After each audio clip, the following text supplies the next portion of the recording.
There are conversations that shape how we live. Conversations that help us navigate challenges of life. Conversations that bring out the best in us. This is where we gather to help each other find the way and unleash our potential. Welcome to the Benjamin Zulu Global. Psychologist, relationship coach, the one, the only Benjamin Zulu. Benjamin Zulu himself. Welcome to another episode of the Benjamin Zulu Global. I am your host, Kush Tracy. And on today's episode, we are going to be talking about how do you get to build relationships that aid your destiny. It has been said that you either control your destiny or somebody else is going to do that for you. So, of course, Mr. Benjamin Zulu, the one with the wisdom, the insight, Thank you. teaching us so many things. I really enjoy getting to do this and getting to learn and to feed from your wisdom. I'm one of those people who takes where the well runs deep. I love wisdom. I like that. I love I wisdom. like that. So, talking about building destiny relationships. Yes. What are some of the key things that someone should consider? Even how do you get to know whether you should actually intentionally look for destiny relationships? And I like that. And how do we define destiny? Just a term Yes. we are coining to abbreviate or to shorten the concept of your highest life, your goal, your biggest goal, how you want your story to end. Yes. I saw one quote that changed my worldview that said, the person who loves the journey will generally travel farther than the one who loves the destination. I was one of those people who loves the destination, the end goal, the end game. I just want the outcome. Yes. I would obsess over when the career has matured, when we have raised our children. I used to dwell there until they say the person who loves the journey will generally travel farther than the one who just loves the destination. And that was counterintuitive. And it rang so true on so many. From then, I started seeing that principle in many other places, saying the here and now is all you have. The larger picture, the vision for where you're going is the compass to give you direction. But the here and now. So today we are discussing that bigger goal you have. What are those here and now things you can do to ensure, to secure that? To make sure it comes to pass, because many of us are obsessing over the end game. And if you start your career when you're 30 and you're hoping to retire when you're 65, you have about 35 years to go. 35 may seem both exciting and daunting. Yes.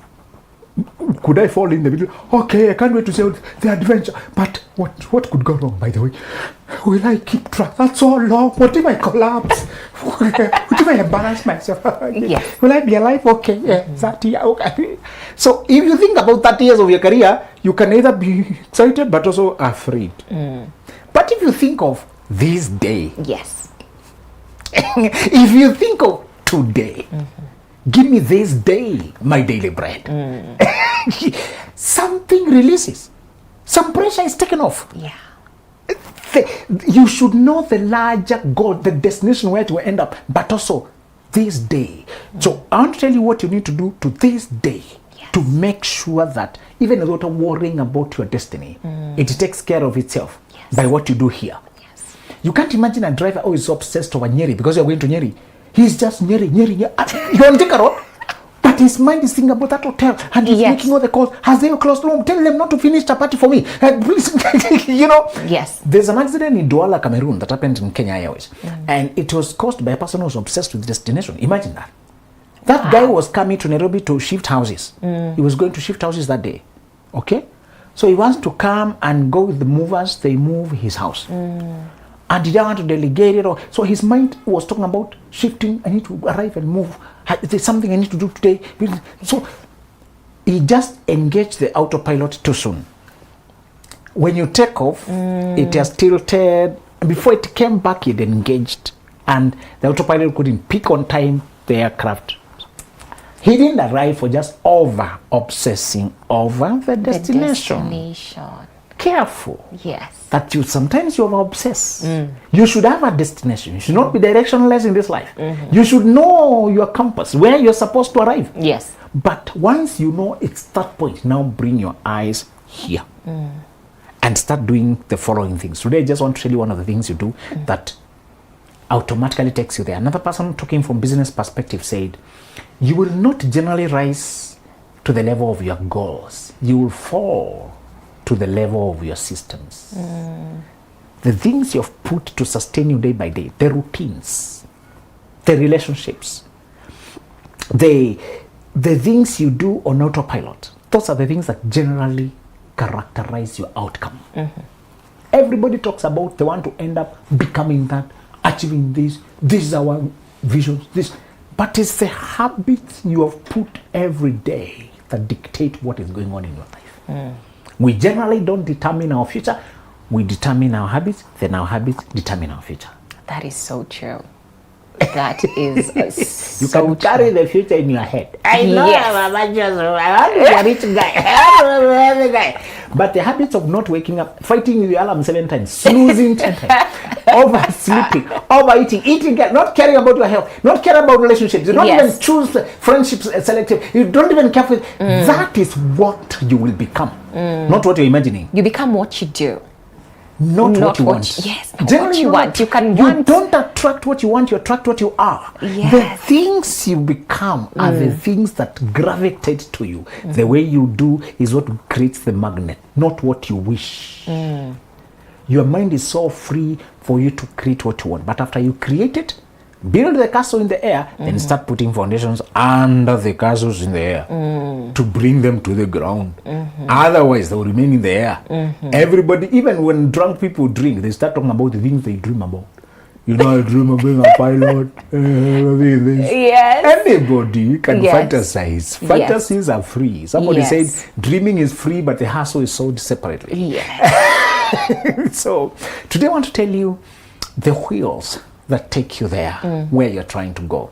And I just want you to understand, one time when the Israelites had escaped from colonialists, those guys had captured them in Egypt, and the Egyptians had a lot of mechanical advantage. They had a lot of armies, they had a lot of mechanized things, and then they saw a road has been made in the sea mysteriously somehow, and these guys are trying to run away. I'll pursue them in the road. They did not think, how did water part by itself to make way in the sea, and whoever made it, could they unmake it when I'm in the middle? They didn't think that way. So what we are calling destiny is those unexplainable attractions and enablements for you to pass grounds that were otherwise had no road. That once you discover your purpose, it begins to make ways where there were no ways before, but still you must move. When they tried to follow them to a destiny that was not theirs, it says God looked and struck their chariots while they drove with difficulty. Those who follow you to do what they are not meant to do, they will drive with difficulty while you drive with ease. But you will drive. So it's the driving we are going to discuss today. Yes. Warning you, I leave that one there to warn you against copying people. When they are reading directions that seem easy. And and actually one way to know your loss is everything for you comes with difficulty. That's one way you know. You are at the wrong place or headed towards the wrong direction. Doesn't mean careers that are on destiny should be easy, but it means should be so enjoyable and with the flow that you tend to not feel the difficulty. You know, it's your thing when people keep wanting, and how do you keep doing this? Actually, you know, it's your thing when the flu disappears for you to do it, then you come back to the flu later.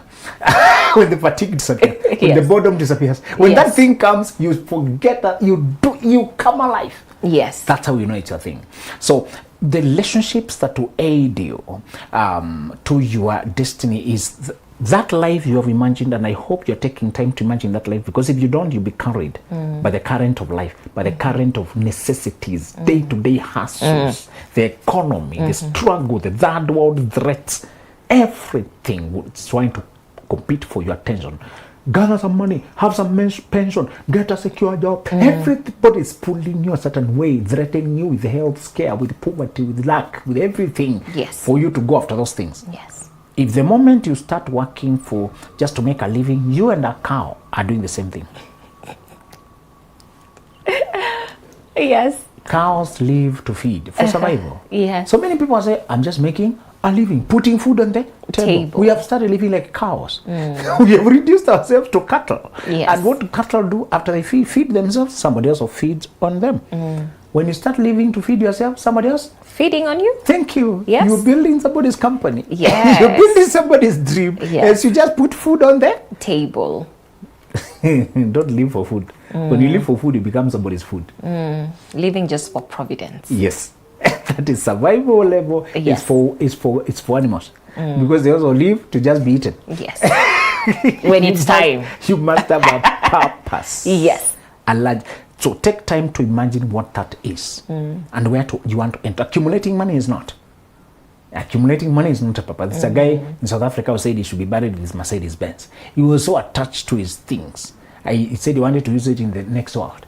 So he dug a very big grave and said they should be buried with this car. I want to go with it to the other world. When you're so attached to money, to things. No, was he buried in the boot or seated on the driver's seat? And then the soil is just like, why?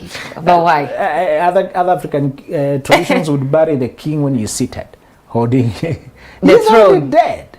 Even when you go to these pyramids of Egypt, yes, they have mummified bodies inside there. You know, these people are gone. You don't get attached to things and materials thinking that's your purpose. Otherwise, you feel like life is a robbery, that death is a thief. Yet it is just the conclusion and deadline. Because we know there's an end to this. That's why we have hope. Oh, yes. If we were doing this life for 1,000 years, like Methuselah, I think some of us would give up at year 100. I'm glad I'm not here for 800 years. Can you imagine all of those years? Right now, you're not even quarter away. Economy.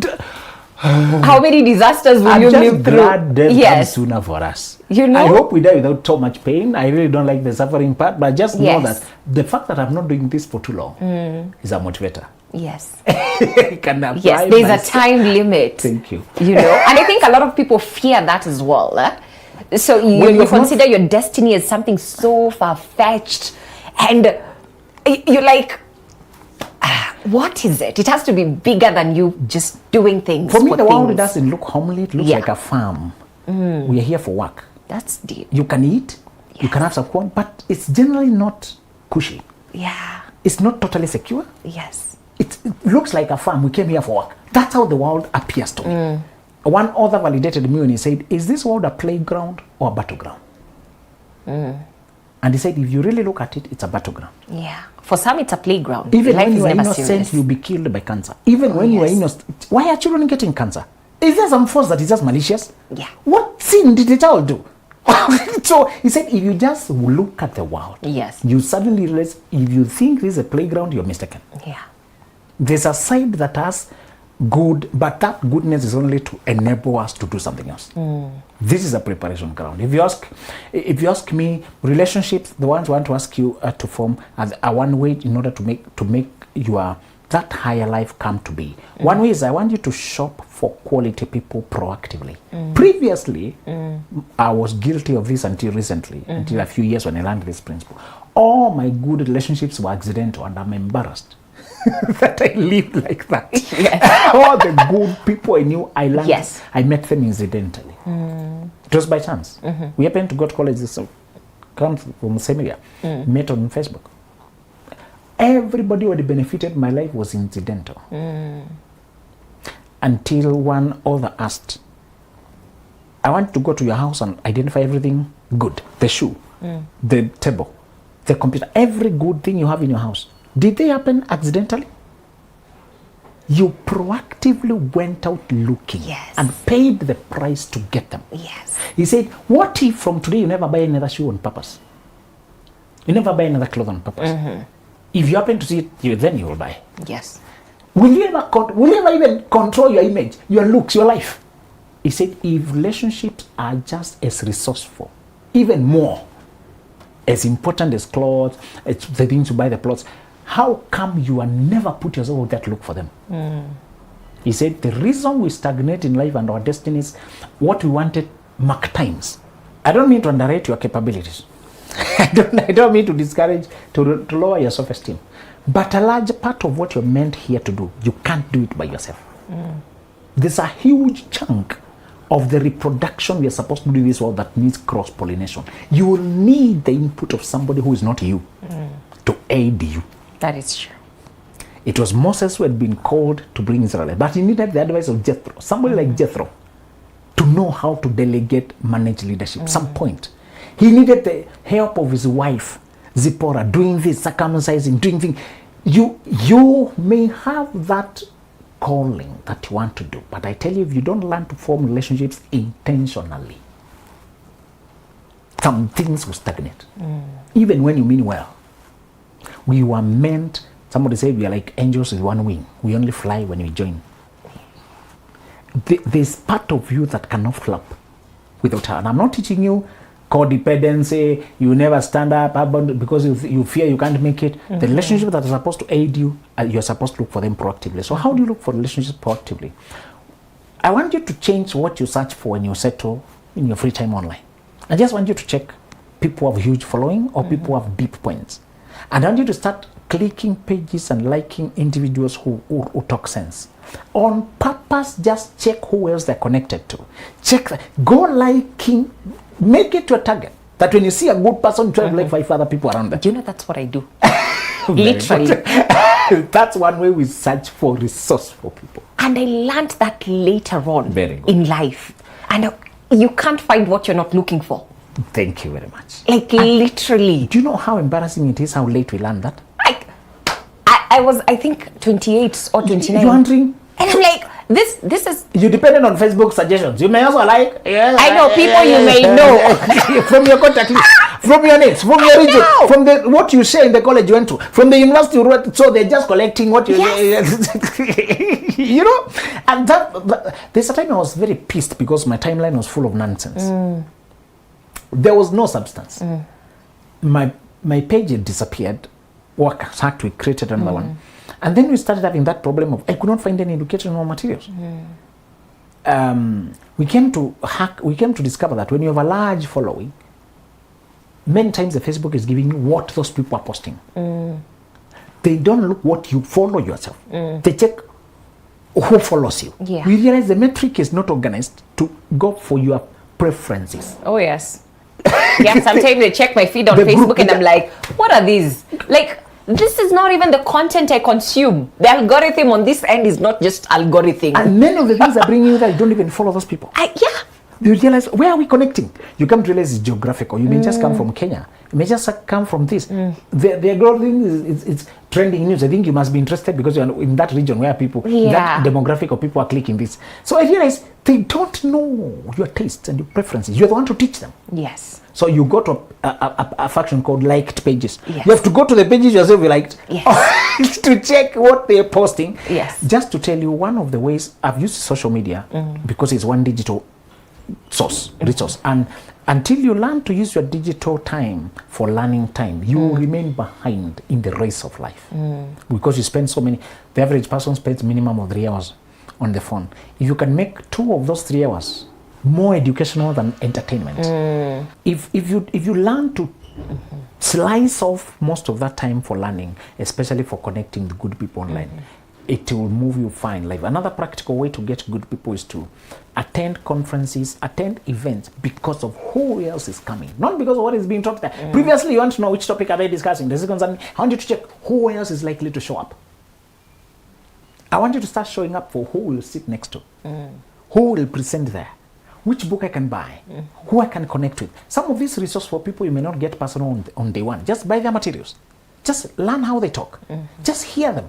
Tune into that TV program because it's not the news they're reading. It's that reader of the news. You want to absorb their energy, to get the diction, to get the language. Carl Jung had admired Sigmund Freud, the big psychologist of his day. He was a young man, but he admired Sigmund Freud. He read everything published. He listened to it. He followed wherever he went. The news about Sigmund Freud. He absorbed, he just went and admired this inventor of a new way of treating people without medication, but just working on their mind and their emotions. Then one day, as fate would have it, they boarded the same plane and sat next to each other. They talked non-stop for 14 hours. What fed the conversation? He was full of what Sigmund Freud stands for. This old man was amazed, huh? You know everything I say, huh? Where did the depth come from? It was not, and who are you again? What have you published? Oh, I have heard of your name. Tell me more about yourself. No, I know you. There's a time you said this. This book you published. And this point you said. Tell me more about that. What about this? I tried to apply what you said. how do you feel when a person is calling out, bringing forth everything you ever put out, and they have applied it in their life, telling you what is can you even walk away? You won't. You're like, come here. Come here, I'll hold your hand. Exactly. Yeah. That's what happened. They finished a flight, went to the same hotel, talked, and that's how we know Carl Jung today. He evolved to his own school of psychology. And that's how those guys, psychoanalytic, they became the giants of that school because one person connected with the giant ahead of even meeting the giant. I want you to start taking in everything about the teachers whom you love. Fate may cross your paths, or it may not. Sometimes, as I told you, some of my teachers are not on the earth anymore, but they left me their mind. I feel like we're having a dialogue. Yes. I read so much, I feel like we would have conversed. The late, the founder of Apple, why am I forgetting his name? He said, wait, and it's a very, yes. Not since you've said that, you've forgotten. After me, it's like it's that's slipped. how psychology works. Yes. I'm like, that's how it works. So he said, yeah. He said one day we should have an algorithm or computer technology that gathers all the ideas from a person and mixes them in such a way that you can ask that computer questions and answers like that person. He was predicting what we have today. It was Steve Jobs. Yes. He was predicting AI. So sometimes I read, I feel like I'm having AI from that person. You know what they would say. Yes. You have an idea of what they've done, sir. Yes. I want you to start doing that. Find good people and read them so much. You're not crazy. I used to think I'm crazy by just reading a person until it's on repeat. So even have audiobooks they can read for you nowadays. You can listen to the person until you can almost complete sentences. Know what? That is how you mesh the mind until it's like you have sat with them for long, The miracle of published books, the miracle of audiobooks that you can meet a person without meeting them, because energetically and practically you may not be in a place to afford them for those many hours. Yes. But by just getting their resources, following their social media, doing what they, downloading their material, getting what they teach, getting their energy. A game ended and the referee wanted a selfie with Cristiano Ronaldo very much. That's not what you expect. Yeah. That a referee is admiring a player. Yeah. Like clearly. You're in the same field, same time. You're the referee. You're the referee. Probably you have a video of him running close to you, or you're running next to him. You ordered him around. Yes. You have just finished. Yes. Yes. But after the game, he recognizes this man. You are somebody big whom I really admire. And people are saying, when you look at their private lives, this man teaches his children to follow Cristiano, to learn like, was it Cristiano or Messi? One of their children follows each other, follows the other one.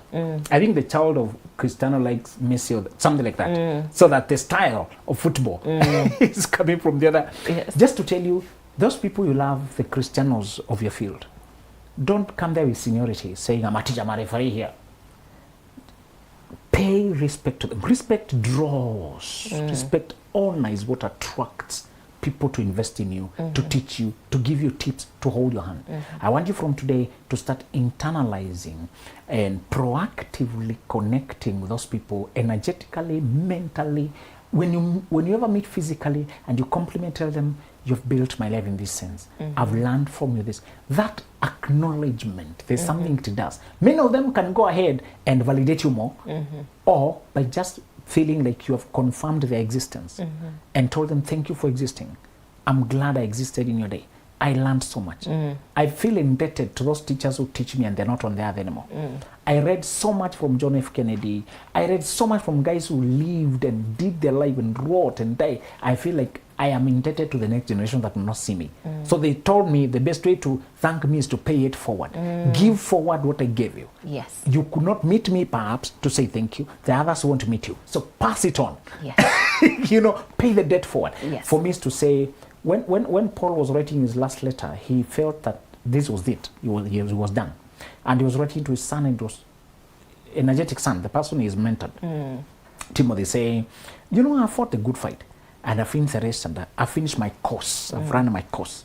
And I have kept the faith. I've been true to the course. And after this, I'm gone. You guy do this, And I felt like, is it possible that you get those people you pour into what you carried so much with so much weight? He had worked for close to 40 years maybe or 30 years, just at work. Now, the guy he has mentored, he has taught him to work on his own. And he's telling him, me, I'm gone, carry it on from there. Is it possible that those people were poured into us? Renan Bonke had stopped to connect trains in London. He was on transit, but there was connection time. The way you fly and there's connection time. And then he strolled around because of 3 hours before the next train. Then he saw a gate labeled after a big person he knew whom he had been reading for a very long time. Then he bumped, huh? You mean this is he could not believe. He said, I might be dreaming. No, it might be a local. He said, let me try. He rang the bell, and somebody, a gate man or something like that, asked, who is there? He asked, I'm so and so. I'm asking, could this be the home of so and so? He said, yeah, yes it is. Do you have an appointment? No, I don't. While the gate man was trying to interrogate him, he heard the voice of an old man behind him say, let him in. He was invited by the big man. Yes. He had been reading. When he saw him, he was starstruck. He was old now. He was not doing those big things, but it was him, the energy, and he was so full of admiration, said, sir, I've learned so much from you, shaped my life. I'm in college, I'm transitioning. While he was talking, he hugged him, embraced him, spoke things to him, and he said that moment felt like heaven. 3 days later, the man died. He read in the papers, he had died. But he said, whatever that man gave me, carried me for so long. But it was a combination of reading from him, learning from him. The second thing I want you to do, connected also to the practices personally that helped me build proactive relationships, is I want you to set aside time and budget to invest in the people who build you. Time and budget. Previously, we usually meet where we meet, talk when we talk. It's not planned. Yes. Even, do you have a moment when you get time, we'll call each other. So you make phone calls when it's convenient. Your relationships were built haphazardly. And I was embarrassed to admit that most of my relationships Yes. were haphazard. Yes. And the mentor said, when you decided to get married, how did you go about it? You went around looking. If at all you're an intentional person, you met different women, you check character, you check compatibility. And that relationship or marriage has built your life so much. What about these other relationships that pour into your career, build you into your intelligence, build into your business? A person.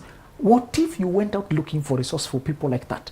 And while you may not sign contracts, oh, you're getting married, no, it may not be, but it's a connection that follows similar sequence. You show interest, you meet the person's need in a certain way, they meet your certain need in a certain way, you develop a rapport, and you have an ongoing interaction that is feeding into each other.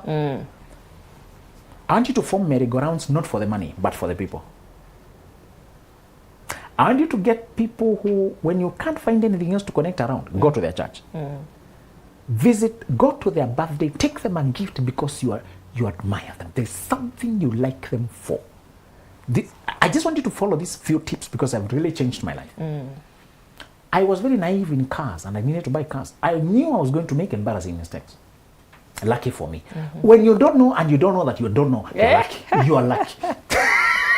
Most people, when you don't know and you do not know that you do not know. you have finished. Yes. So, yes. I was so insecure about which car, this second, not, what do I check? So I did that. A guy was a maestro. I had nothing to offer him except just admiration.